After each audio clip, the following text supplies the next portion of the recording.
Hello friend. हम आज Sunday है तो हम आए थे एक्चुअली में गिफ्ट सिटी। आप देख सकते हैं काफ़ी अच्छा मौसम है गिफ्ट सिटी का। और गिफ्ट सिटी में काफ़ी जगह है घूमने के लिए। तो एक्चुअली गिफ्ट सिटी में बहुत मज़ा आएगा। और आज मेरा बहुत बड़ा ब्लॉगर आया है मुरली, जिसका यूट्यूब का नाम है मुरली मनोहर, जो नया हाय। यूट्यूब ब्लॉग और टीचिंग का क्लास स्टार्ट करने वाला है। यस यस बिल्कुल। हाँ, तो इसका कुछ टाइम के बाद टीचिंग का क्लास और यूट्यूब आएगा जिसका नाम है मुरली मनोहर ब्लॉग टीचिंग। बिल्कुल। ये इसका यूट्यूब का नाम है। और एक्चुअली हम आए अभी गिफ्ट सिटी। ये भाई हमारा कुछ 2 साल के बाद आ रहा है, तो इसने गिफ्ट सिटी में काफी उतार चढ़ाव देखा है। और ये अपना पर्सनल कुछ एक्सपीरियंस भी शेयर करेगा कि जिंदगी में क्या क्या झेला है, और क्या क्या पाने के लिए क्या क्या खोया है, और कहाँ कहाँ दी है अपनी एक्सपीरियंस के लिए बिल्कुल बिल्कुल। मेहनत। सारी जानकारी आपको कंफर्मेशन करना चाहेंगे हाँ। और सर फर्स्ट ऑफ ऑल कहना चाहूँगा कि मैंने पहले यहाँ पे 2 साल पहले वर्क किया था गिफ्ट सिटी में, टेक महिंद्रा में काम करते थे। अभी फ़िलहाल आए हैं जस्ट 2 दिन पहले। और काफ़ी यहाँ का नज़ारा बहुत सा अच्छा लगता है देखने के लिए। और 2 दिन पहले ही सोच रहे थे कि गिफ्ट सिटी कब जाए, बट आज आने का मौका मिला। मेरे जो शंकर भाई हैं उनको कंफर्मेशन मिला और अभी इन्हीं के रूम पे आप देख रहे हैं। तो वो वीडियो बनाए थे और मेरे थ्रू जो भी वीडियो आएगा आपको कंफर्मेशन डिटेल के लिए जाते रहेगा। हाँ, और मुरली भाई ने कहा है कि आपकी जो भी स्टडी क्वेरी वगैरह रहेगी, जिन बच्चों को प्रॉब्लम होती है, खास करके मुरली भाई ने कहा है संस्कृत, उसमें अच्छा गाइड करेंगे। और साथ में ये कुछ जॉब के रिगार्डिंग भी इंफॉर्मेशन देंगे कि आप कहाँ कौन सा पढ़ाई करें तो आपको जॉब इजीली मिल सकती हाँ है। बिल्कुल, मेरा यूट्यूब चैनल ओपन करेंगे और उस पर सारी जो भी वीडियो रहेगा अपलोडेड रहेगा, उस पर एक एक डिटेल पार्ट 1 पार्ट 2 पार्ट 3 इस तरह से आपको पूरा कंफर्मेशन आपको मिलते रहेगा उसके लिए। और सपोर्ट के लिए हमारे शंकर भाई भी आपके लिए अवेलेबल रहेंगे। और यहाँ से कल से मेरा वीडियो चैनल बनेगा, उस पर सारी वीडियो अपलोडेड रहेगा। तो लाइन बने रहिएगा और हम्म। और जो भी हम सब। दोनों के ब्लॉग जब तक ये भाई रहेंगे, अभी कुछ पता नहीं कब तक है यहाँ पे। भाई का अगर कंफर्मेशन हो जाता तो भाई फिर कभी आते रहेंगे। और हम दोनों इस चैनल पे भी ब्लॉग बनाते रहेंगे घूमने फिरने की। जैसे कि अभी हम गिफ्ट सिटी घूम रहे हैं, कुछ टाइम के बाद हम और कहीं भी सीक्रेट जगह जाएंगे जो हम बताना नहीं चाहते हैं, तो उसके भी ब्लॉग आएंगे। और खास करके मेरे तो आते ही रहते हैं ब्लॉग, तो वो सारी चीजें हम इसमें जरूर अपलोड करेंगे। अभी मैं कुछ नए नज़ारे बताता हूँ कैसे क्या करना है। तो कैमरे को करते हैं हम पलट देते हैं, जिससे कि आपको बैक साइड के नज़ारे क्लीन दिख सके। ये देखिए फ्रेंड, काफी सुंदर जगह है गिफ्ट सिटी, और आप जरूर आए यहाँ पे। और ये सारा मेरे ब्लॉग में आपको फ्री ऑफ कॉस्ट एवरीथिंग मिलेगा। हालांकि कई लोग आपको बताते भी नहीं गिफ्ट सिटी के जो मेट्रो स्टेशन है वो कितना दूर है। तो आपको बताना चाहता हूँ, गिफ्ट सिटी का मेट्रो स्टेशन जस्ट 700 मीटर की दूरी पे है इस साइड। ये बैंक ऑफ अमेरिका की बिल्डिंग देखनी है, और उसी लाइन से आपको सीधे सीधे रोड जाना है। और देन आपको राइट टर्न लेना है, आप पहुंच जाएंगे गिफ्ट सिटी के मेट्रो स्टेशन पे। हालांकि मैं आपको यहाँ से भी दिखा देता हूँ, एक HNBC बैंक का यहाँ पे लोगो लगा है, उसके जस्ट सामने वाली गली से स्टार्ट होता है, या रोड से कहूँ, हिंदी थोड़ा ज्यादा मैं वीक बोल देता हूँ इसलिए। और ऐसी ब्लॉगिंग कोई नहीं करता है जैसे मैं कर रहा हूँ नाइट में, इतनी स्मूथ। ये देखिए चा, थोड़ी मैं हैवी लेवल की भी कर देता हूँ। याहू। तो खैर, ये है आपका गिफ्ट सिटी का मेट्रो स्टेशन। फ्रेंड, जो लाइट की बत्तियां कंटिन्यू आपको एक लाइन में दिख रही है जलते हुए लाइट, वो गिफ्ट सिटी का मेट्रो स्टेशन है। मुल्ले भाई कुछ बोलना चाहोगे क्या? हाँ बिल्कुल। शंकर भाई काफ़ी अच्छे तरीके से बता रहे हैं गिफ्ट सिटी का क्या नज़ारा है। और आप लोग भी सर्च करिएगा, करके देखिएगा यूट्यूब पे जाके या तो गूगल पे। गिफ्ट सिटी काफ़ी ज़्यादा बिहार में, सॉरी, भारत में प्रचलित है।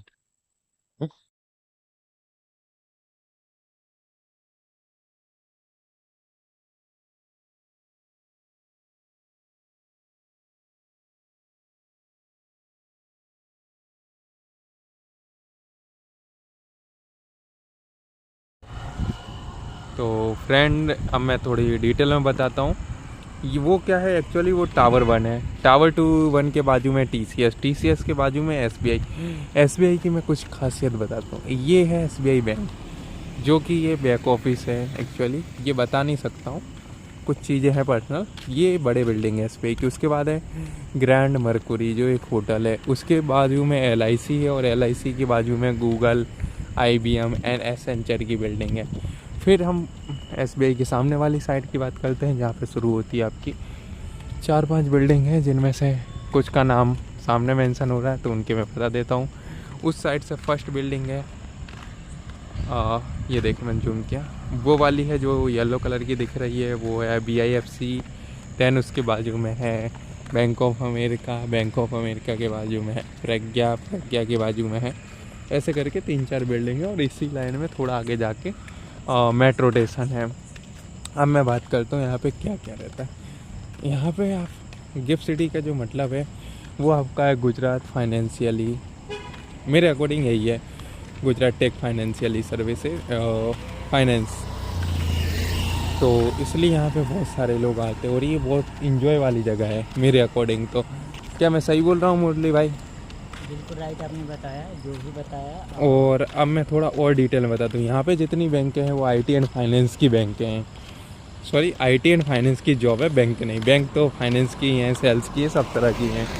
तो कुछ बैंकें जैसे कि मैं बता दूँ, यहाँ पे आप 12th पास भी हायरिंग चलती है, वो भी अच्छी सैलरी है, 10 से 15 हज़ार की समथिंग रहती है, और ओवर टाइम वगैरह करके 20-25 हज़ार ईजिली कमा सकते हो।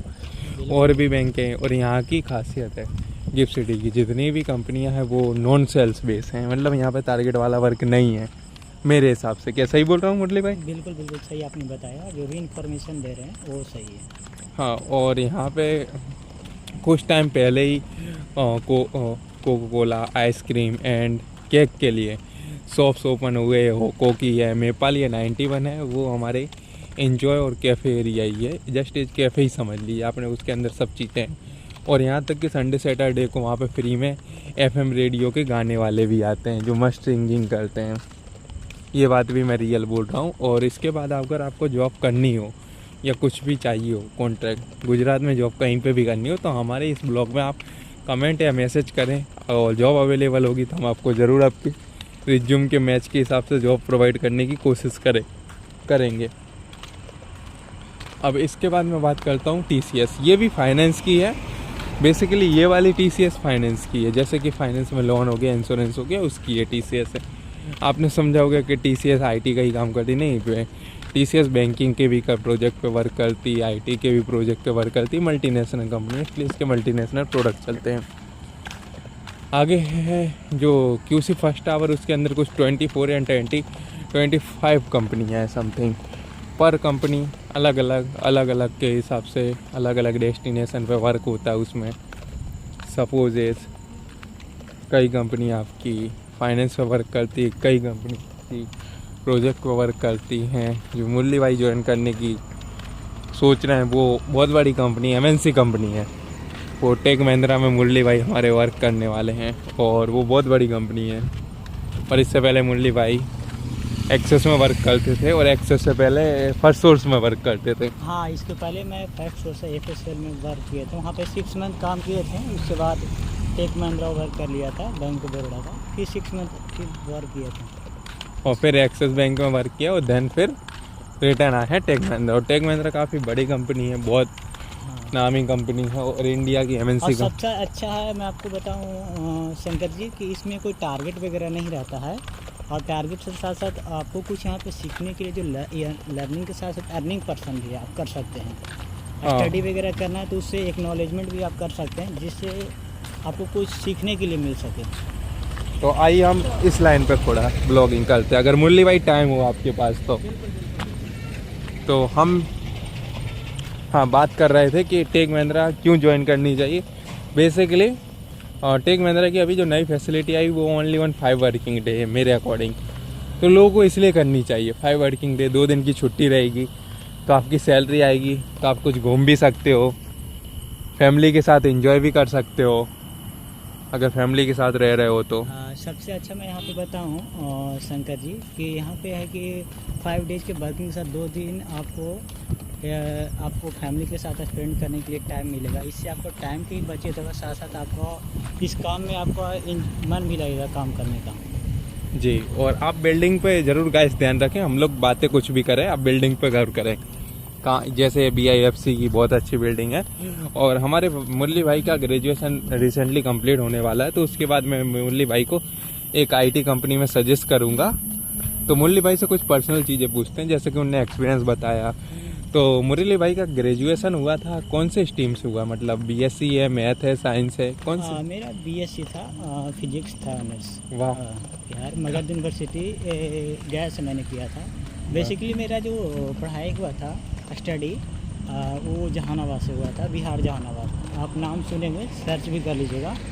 वहाँ से 10th और 11th 12th क्लास किए थे। उसके बाद वहाँ पे फाइनल होने के बाद मैं शिफ्ट हो गया था गया। उसके बाद जो भी मेरा पढ़ाई हुआ था गया हुआ था बीएससी कंप्लीट। उसके बाद मैंने उसके बाद जो कंपटीशन का कोर्स रहता है वो मैंने पटना से किया था।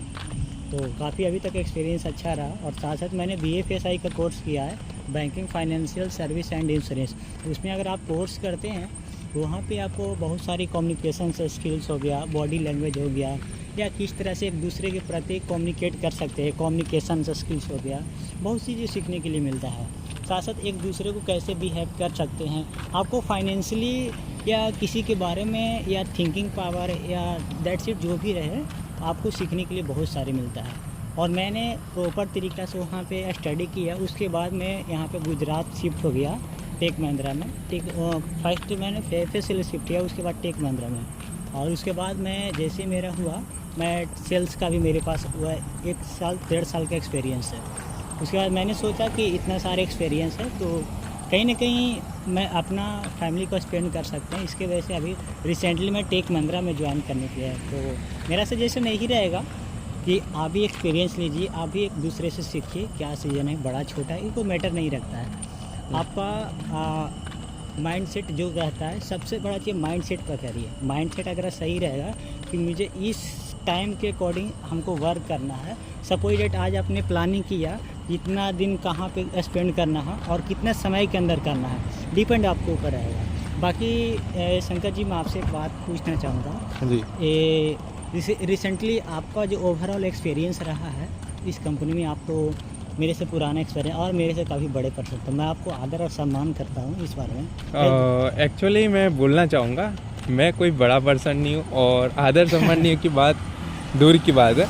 मेरा भी रिसेंटली ग्रेजुएशन कंप्लीट हुआ है, जस्ट कुछ 25 जनवरी 2025 में हुआ है। ऐसा? हाँ। वाह, वंडरफुल। मैंने एक्चुअली 12th मैथ्स से किया था और मैथ्स से करने के बाद मेरा इंजीनियरिंग कॉलेज में सिलेक्शन हुआ था। मेरे 80% के समथिंग है 12th में। और उसके बाद मैंने, मेरे से बड़ा आपका है क्योंकि आपने फिजिक्स से किया। फिजिक्स काफ़ी टफ सब्जेक्ट है कंपेयर टू मैथ। हाँ, वो तो मुरली भाई, तो आपका सब्जेक्ट मेरे से काफ़ी हैवी बर्डन है। मेरा तो मैथ है, मैथ तो हर कोई आजकल ले लेता है मुरली भाई, पर आपने फिजिक्स लिया। मेरे को ये उम्मीद नहीं थी कि आप फिजिक्स से करोगे BSc। काफ़ी बड़ा सब्जेक्ट है, हैवी सब्जेक्ट से किया, मुझे उम्मीद नहीं थी, सच में बोल रहा हूँ। जो भी मेरे से सीनियर थे वो भी मेरे को भी सजेस्ट किया था। बेसिकली उनका काफ़ी हैवी सब्जेक्ट आपने लिया फिजिक्स, जिसमें लोग डर जाते हैं। मैथ तो आजकल बच्चा भी लेता है। अगर आप बेसिकली आपका 10th 11th 12th सही रहेगा, बेसिक कॉन्सेप्ट जब सही रहेगा तो आगे चल के आपको कोई भी प्रॉब्लम या इशू आपको फेस करना नहीं रहेगा वहाँ पे। मैं तो यही को भी अगर बच्चों का सजेस्ट करना चाहूँगा, अगर आप फिजिक्स या अदरवाइज कोई भी सब्जेक्ट हो जाए, पहले उसका कॉन्सेप्ट समझो, बेसिक कॉन्सेप्ट क्या है। उसके बाद अपना जो भी लर्निंग पर्सन है या सीखने का उम्मीद रहता है कि इस विषय में मेरा इंटरेस्टिंग है तो उस विषय पर फोकस करें। सपोज डेट मेरा अगर इंग्लिश कंप्लीट मेरा वहाँ पे वीक है इंग्लिश, और मैंने ले लिया फिजिक्स से, या तो इंग्लिश में बाद में ले लिया, तो वो आगे चल के बहुत दिक्कत होता है। तो अभी मैं आपको पूछना चाहूँगा शंकर जी कि आपने जो भी आज तक स्टडी किया है, सबसे आपको अच्छा कौन सा सब्जेक्ट लगा मेरे तरफ से? अच्छा, हाँ, तो मेरे एक्चुअली आपके जो सब्जेक्ट है वही मेरे हैं फ्रेंड। तो मेरा मोस्ट फेवरेट सब्जेक्ट मैथ है और मैथ के बाद मेरा फिजिक्स है। वाह, मैथ से कई लोग डरते हैं, आप मैथ चूज किए, ऐसा क्यों? हाँ, हालांकि मेरा फिजिक्स भी स्ट्रॉन्ग है, बहुत स्ट्रॉन्ग है, और मेरा मैथ भी था। तो अब होता क्या है, बताने वाली चीज़ें नहीं है। बहुत सारी जगह उतनी वो फैसिलिटी नहीं थी, हमारे यहाँ टीचर नहीं थे फिजिक्स के, तो इस मजबूरी में मेरे को मैथ लेना पड़ा। और बेसिकली मुझे हिस्ट्री के लिए सजेस्ट किया था लोगों ने। हिस्ट्री बहुत सारे वहाँ पे। हाँ, तो हिस्ट्री का क्या था, हमारे यहाँ स्कूल नहीं थे फ्रेंड, तो इस कारण हमें हिस्ट्री छोड़ के फिर मैथ लेना पड़ा, और मैथ छोड़ के फिर बायो, ऐसा चलता रहा। तो एक्चुअली मैंने क्या किया है, जो फ्रेंड आपको रियलिटी बताऊं, हिस्ट्री में एक बात पूछें आपसे, ये हिस्ट्री जो सब्जेक्ट होता है ना, हाँ। उसमें कहानियाँ बनाने के लिए आप सबसे सीख जाइएगा क्या क्या है उसका। तो देखने में बहुत सारे लगेगा कि यहाँ से यहाँ पे क्या होता है, लेकिन एक कहानी के तौर पर उसे समझिएगा ना, तो हम भी उसको प्रयास किए थे, बट बहुत अच्छा लगा, सब्जेक्ट को भी बहुत अच्छा लगा। कहानी के आधार पर आप समझोगे ना तो बहुत इजी सब्जेक्ट है। जैसे कि मैं कुछ कहानियाँ आपको बता भी सकता हूँ। हाँ बोलिए और बोलिए। कुछ कहानियाँ मैं फिज़िक्स की आपके साथ साझा करना चाहता हूँ, जी। शेयर करना चाहता हूँ। उससे पहले मैं अपना बैकग्राउंड बता दूँ। मेरा बेसिकली क्या हुआ था, मेरे को लेना था फिज़िक्स, पर फिज़िक्स ना होने के कारण मैंने मैथ से किया, और मैथ के बाद मैंने ऑप्शनल में लिया है बायो भी लिया है फ्रेंड, वो ऑप्शनल सब्जेक्ट है। और उसके बाद मैंने इंजीनियरिंग की। इंजीनियरिंग में मैं पाइथन सर्टिफाइड हूँ, एक पाइथन कोडिंग होती है वो सर्टिफाइड हूँ, और एक्सेल में तो एडवांस कंप्लीट है, और मैं पावर BI डेवलपर हूँ। इतनी चीज़ें मेरे पास हैं। और फ्रेंड, आपको अगर कोडिंग से या अदर चीज़ में भी कोई नॉलेज चाहिए हो तो आप मुझे बिल्कुल मैसेज करें। और मैं मुरली भाई को सजेस्ट करना चाहूँगा, अगर आपका इतना स्ट्रॉन्ग बैकग्राउंड है, जैसा आपने बताया फिज़िक्स से आपने किया, बहुत बड़ा सब्जेक्ट है, अपने आप में एक बड़ा सब्जेक्ट है। मैथ्स से काफ़ी हार्ड सब्जेक्ट है। तो मुरली भाई से मैं एक सिंपल क्वेश्चन पूछना चाहूँगा, कोडिंग के बारे में क्या आप कुछ जानते हो? हाँ, कोडिंग के बारे में बेसिकली यहाँ पे जानते हैं, कोडिंग और कोडिंग डिकोडिंग। इसमें मैं आपको बताना चाहूँगा कि सारी जानकारी के लिए मैं आपको एक बार मैं आपको गो थ्रू करना चाहूँगा। कोडिंग बेसिकली क्या होता है कि पहले कॉन्सेप्ट के क्लियर करिए, कोडिंग क्या होता है, डिकोडिंग क्या होता है, मैं इसका जानकारी के लिए बताऊँगा। हाँ, नेक्स्ट तो वीडियो में। मुरली भाई भी सही बोले, कॉन्सेप्ट क्लियर करें, और कॉन्सेप्ट ही होते हैं, मेन चीज़ वही है, राइट आंसर है मुरली भाई का। सही है। और कोडिंग के बिहाफ पे मैं इसलिए बोल रहा हूँ कि आजकल टेक्नोलॉजी काफ़ी डेवलप्ड हो रही है, जैसे ChatGPT आई है, फिर DeepSeek आई है। तो ChatGPT से भी आप बहुत सारे हैशटैग लिख सकते हो। अब मैं आता हूँ अपनी कहानी पे, माफ़ करें थोड़ा मैंने इसमें डीपली बोल दिया था। अब अपनी कहानी पे फिज़िक्स में आता हूँ। फिज़िक्स में कुछ कहानियाँ ऐसी भी थी जैसे कि आपका नॉलेज भी ग्रो करेंगे। अभी मैं कुछ साझा करता हूँ आपके साथ।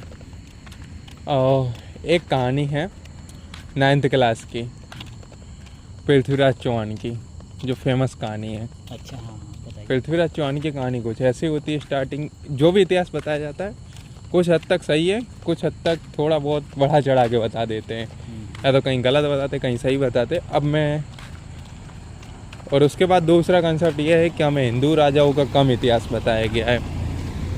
फिज़िक्स में हिस्ट्री में जो भी सब्जेक्ट है हमारे, और जो भी जितने भी थे उसमें लर्निंग के बाद, उन सब में हमें अकबर का बताया गया, जहांगीर का बताया गया, शाहजहाँ का बताया गया, महाराणा प्रताप और पृथ्वीराज चौहान के बारे में डिटेल में बताया ही नहीं गया, जबकि ये वो राजा थे। मैं क्लियर बताऊंगा हिस्ट्री में, इनके बारे में भी तो बताओ, राजा कुंवर सेन के बारे में भी तो बताओ।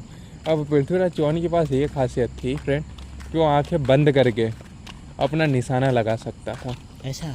हाँ, हाँ, हम लोग के सर भी बताया करते थे, बहुत वो नेचुरल करते थे। उनके बारे में जितना ज़्यादा जानकारी उतना कम है आजकल के डेट में, क्योंकि हर चीज़ के बारे में, पृथ्वीराज चौहान के बारे में अगर डीपली समझिएगा इसके बारे में तो काफ़ी नॉलेजेबल पर्सन था। अब उसके बाद भी मैं आपको हिस्ट्री में उसकी डिटेल में कुछ थोड़ी और डिटेल शेयर करूँ। हाँ, एक बात मैं आपको बता रहा, न्यूटन से इनका कुछ वर्ड मिलता है। न्यूटन जैसे कि आविष्कार किए थे गुरुत्वाकर्षण बल के। हाँ। कि जब गुरुत्वाकर्षण बल से एक मेरा कहानी याद आ गया। जब गुरुत्वाकर्षण बल जब खोज कर रहे थे ना न्यूटन, तो वो जब एक पेड़ के नीचे बैठे हुए थे, तो वो मन ही मन सोचे, उनका कुछ घर से डिप्रेशन अदरवाइज कुछ भी चल रहा था, तो घर पे यानी पेड़ के नीचे बैठे हुए थे, तो वो सोचे, पेड़ था आम का पेड़, मैं आपको बताना चाहूँगा कि आम का पेड़ था। हाँ। तो वो सोचे कि अगर पेड़ आम नीचे ऊपर क्यों नहीं गिरा, नीचे क्यों आया, तो माइंड लगाएं किस कारण है। तो उन्होंने गुरुत्वाकर्षण बल के जब नीचे पेड़ आ सकता है, तो पृथ्वी एक तरह से चुंबकीय पदार्थ है। अगर किसी वस्तु को जब आकर्षित कर सकता है तो फिर नीचे करके देखें कि ओ ये तो ऐसा हो रहा है, तो उसके बाद गुरुत्वाकर्षण का बल के खोजें। गुरुत्वाकर्षण बल का कई प्रकार होते हैं, फर्स्ट, सेकंड, थर्ड।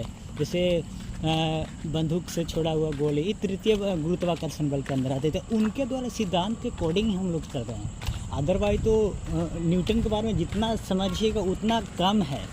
इसके बारे में नेक्स्ट वीडियो में आपसे बात करेंगे डीपली क्या है नहीं है। और बाकी आप इसके बारे में क्या बताना चाहेंगे शंकर जी? मैं अपने पृथ्वीराज चौहान के कंसेप्ट के आता हूँ। हाँ के न्यूटन के बारे में जब याद रही थी वैसे पृथ्वीराज चौहान के बारे में क्योंकि इसे मिलता जुलता था ना, इसके लिए बता देना। हाँ, ये अभी हम हिस्ट्री की बात कर रहे हैं। हिस्ट्री में ऐसा था कि पृथ्वीराज चौहान आंखें बंद करके अपना परफेक्ट निशाना लगा सकते थे, पहली चीज़। दूसरी चीज़ कि पृथ्वीराज चौहान एक सूरवीर राजा थे। और तीसरी और इम्पोर्टेंट चीज़, पृथ्वीराज चौहान ने मोहम्मद गोरी को कुछ नहीं 16 बार परास्त किया था युद्ध में। 17वीं बार मोहम्मद गोरी ने धोखे से पृथ्वीराज चौहान को हराया था। शायद कौन सा ईस्वी इसका याद थोड़ा सा भूल रहे हैं, कौन सा ईस्वी में किया था? 1929 ईस्वी में किए थे। सही है? गलत है, 13वीं ईस्वी का है पूरा। अच्छा 13वीं मध्यकालीन है इसका हिस्ट्री में। तो अब मैं इसके आगे का कंसेप्ट क्लियर कर दूं जो हमें डिटेल में नहीं पढ़ाया गया। पृथ्वीराज चौहान को जब मोहम्मद गोरी बंदी बना के ले गया, उसके बाद क्या किया, इसमें 2 मिथ हैं। कई लोग तो ये भी कहते हैं कि पृथ्वीराज चौहान ने मोहम्मद गोरी को मार दिया है। इसके बाद एक कंसेप्ट और आता है, पृथ्वीराज चौहान मोहम्मद गोरी जब नहीं मरा था तो वो अफ़गानिस्तान आया, अफ़गानिस्तान से फिर इंडिया आया। तो उसने है ना हिंदुओं के जो देवी देवता के जो सिक्के छपते थे ना, जो कंसेप्ट आया वो मोहम्मद गोरी ने लाया। आप लोगों को क्या ये बात पता थी? मेरे अकॉर्डिंग ये भी मैं थोड़ा बहुत पढ़ा हूँ, इसलिए बोल रहा हूँ। बाकी अगर कुछ मिस्टेक हो तो माफ़ करें, उसे आप सही से मुझे करेक्ट करके इन्फॉर्म करें प्लीज़ फ्रेंड। ये कंसेप्ट उसका भी बात बताना चाहूँगा, जो भी हर कोई भी अगर सीख रहे हैं आप, छोटा से छोटा या बड़े से बड़े, तो डीपली जाके सीखिए इस चीज़ के बारे में क्या है। या तो मैंने पृथ्वीराज के चौहान ने बता दिया जो भी है, या तो इन्होंने बताया पृथ्वीराज चौहान के बारे में, या तो मैंने न्यूटन के बारे में सजेस्ट किया आपको। तो एक बार यूट्यूब पे भी जाके आप सर्च कर सकते हैं या गूगल पे भी सर्च कर सकते हैं, आपको सारी डिटेल वहाँ पे part by part 1 video upload. Friend actually ये यहाँ पे मेरा ब्लॉग होता है समाप्त की उसी फर्स्ट आवर पे। अब हम मिलते हैं नेक्स्ट एपिसोड में, नेक्स्ट जगह पे और फुल डिटेलिंग के साथ। अगर ये आपको ब्लॉग अच्छा लगा हो तो लाइक कमेंट शेयर ज़रूर करें फ्रेंड। मिलते हैं नेक्स्ट ब्लॉग में, बाय बाय।